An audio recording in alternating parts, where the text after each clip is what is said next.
Taifa na Dini, ENRI kwa kifupi, inaendelea vizuri sababu tangu tulianza kutawanya habari ya kama shirika hilo limeanzishwa huku kwetu, vyote vinaendeka mzuri. Tuko na karibu wale ambao watatusaidia kwa kazi mbalimbali zaidi ya 1,000 na mambo yote yanaendeka salama tangu tulianza kuwaidadisha na kuwapatia mafunzo fulani fulani.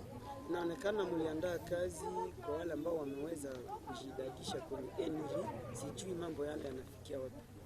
Kazi haijabado anzishwa, lakini vikartasi mbalimbali, unajua ni shirika kubwa katika ulimwengu, labda hatujaona shirika kama hilo. Tumeona shirika kama hilo ni Umoja wa Mataifa, lakini tumeliona likianzisha kazi, hatujaliona bado likijiandaa na kuidadisha watu. Tumeliona limefika hapa katika kazi mara moja. Sasa sisi ni kama shirika hilo, lakini mumetona tukianza kila kitu kwa mwanzo huku kwetu. Na sasa tumeidadisha watu, vikartasi mbalimbali ambavyo vitatupa uwezo ya kuweza kusafiri, ya kuweza kufanya kazi mahali pote, ya kuweza miradi mbalimbali kuweza kuiendesha, vile vinaandaliwa, na baadaye karibuni hapa tutaona kazi itaanzishwa. Mambo yote yanatengenezwa huko mjini Kinshasa, pia mjini Australia, makao makuu ya shirika katika ulimwengu. Miongoni mwa lengo za ENRI mko amani na Jamhuri la Kidemokrasia, amani hayupo. Sijui una maoni gani?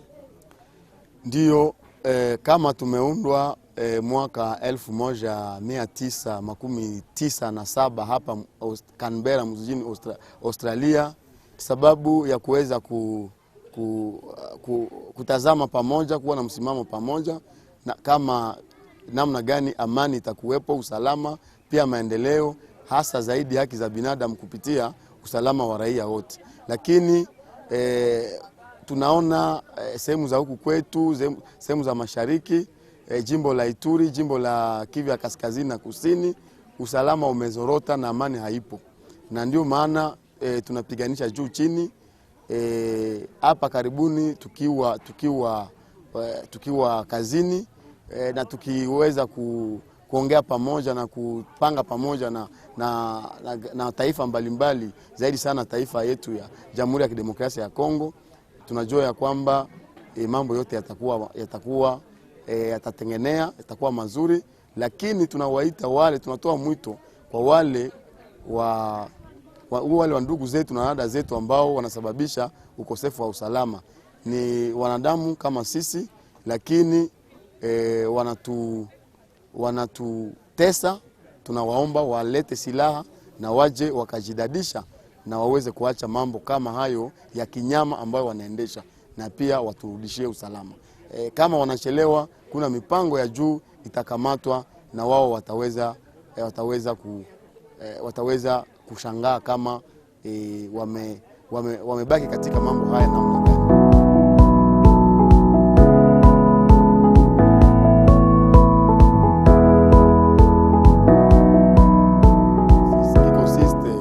À s'identifier mondialement et universellement comme citoyen du monde, et cela est sanctionné par la présentation des documents administratifs pour le notariat mondial et puis l'obtention de la carte des citoyens du monde.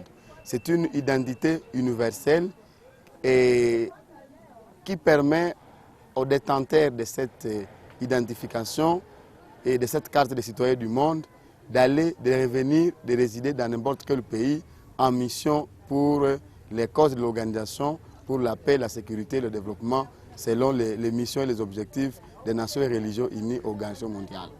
Il y a quelques mois, que la troisième formation de fonctionnaires transnationaux des Nations et Religions Unies, et nous disons en fait que ces fonctionnaires avaient suivi une formation spécifique avec la procureure.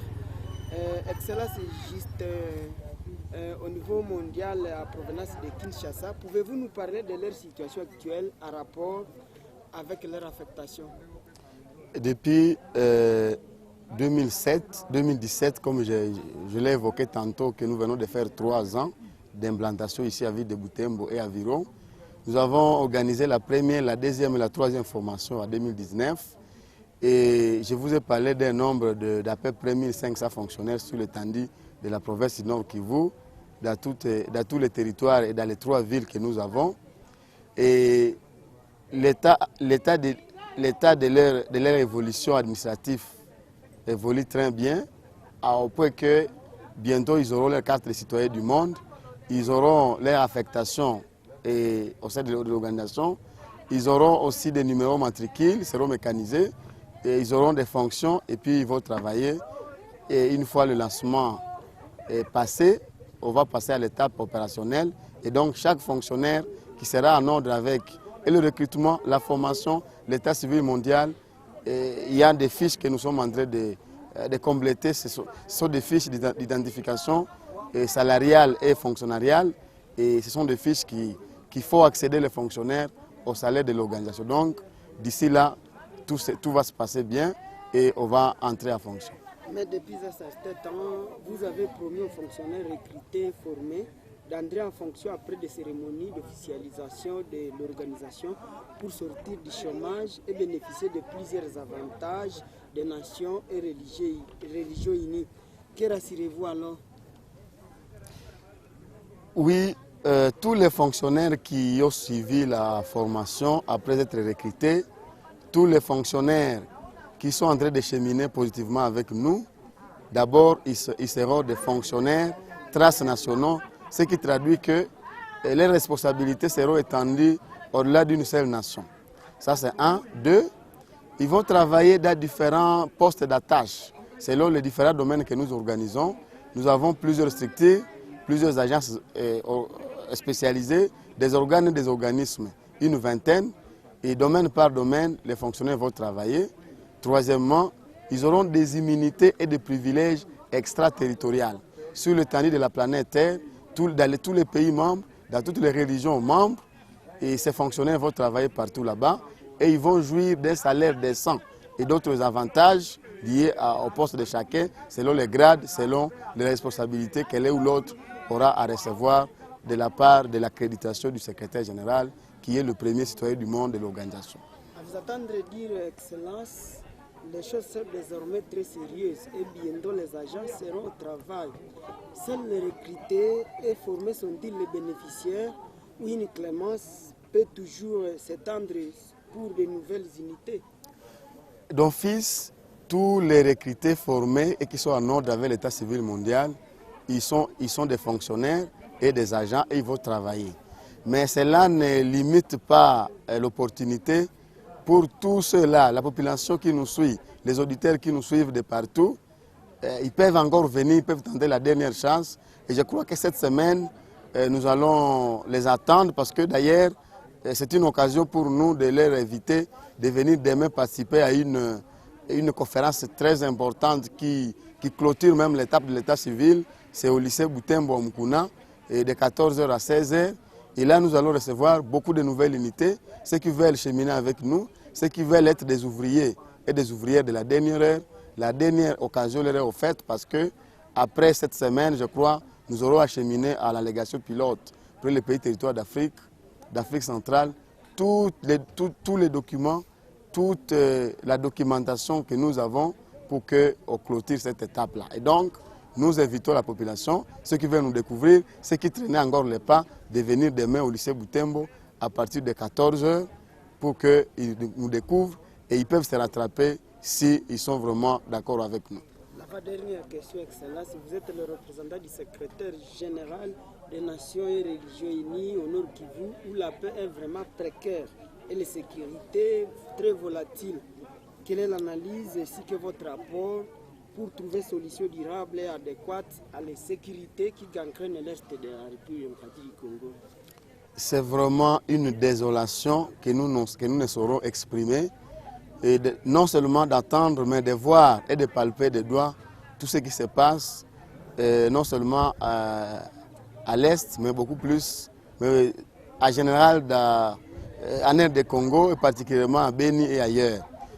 Nous avons eu le temps de sillonner partout et ça ne nous a pas fait vraiment des sourires aux lèvres. Ce ne sont que des pleurs, ce ne sont que des larmes aux yeux.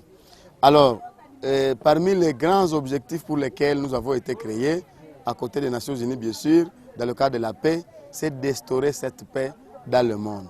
Et assurer et promouvoir une sécurité civile transnationale collective pour le bien-être de l'humanité, le bien-être de l'homme, en plaçant celui-ci au centre de toutes nos préoccupations. Et donc, nous en appelons à tous ces ennemis, qui sont aussi nos frères parce qu'ils ont été créés par Dieu comme nous.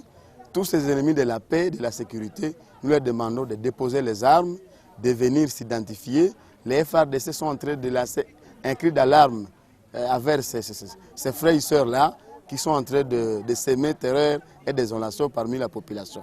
Qu'ils viennent, qu'ils déposent les armes parce qu'il y a des mesures appropriées, des mesures très très compliquées qui se prendront envers eux s'ils ne s'identifient pas à temps et qu'ils déposent les armes pour nous donner la paix, pour nous permettre de respirer et de jouir du bonheur que Dieu nous a donné à créer le monde. Donc, Henry, à travers sa collaboration avec l'État congolais, les autres États, et beaucoup plus tous les États membres qui sont créateurs, fondateurs, les religions membres qui sont cofondatrices de l'organisation, je crois qu'il y a des lobbying, il y a des plaidoiries au niveau mondial, partout, et d'un moment à l'autre, avec le gouvernement congolais, des solutions adéquates et appropriées, plus ou moins durables, seront trouvées.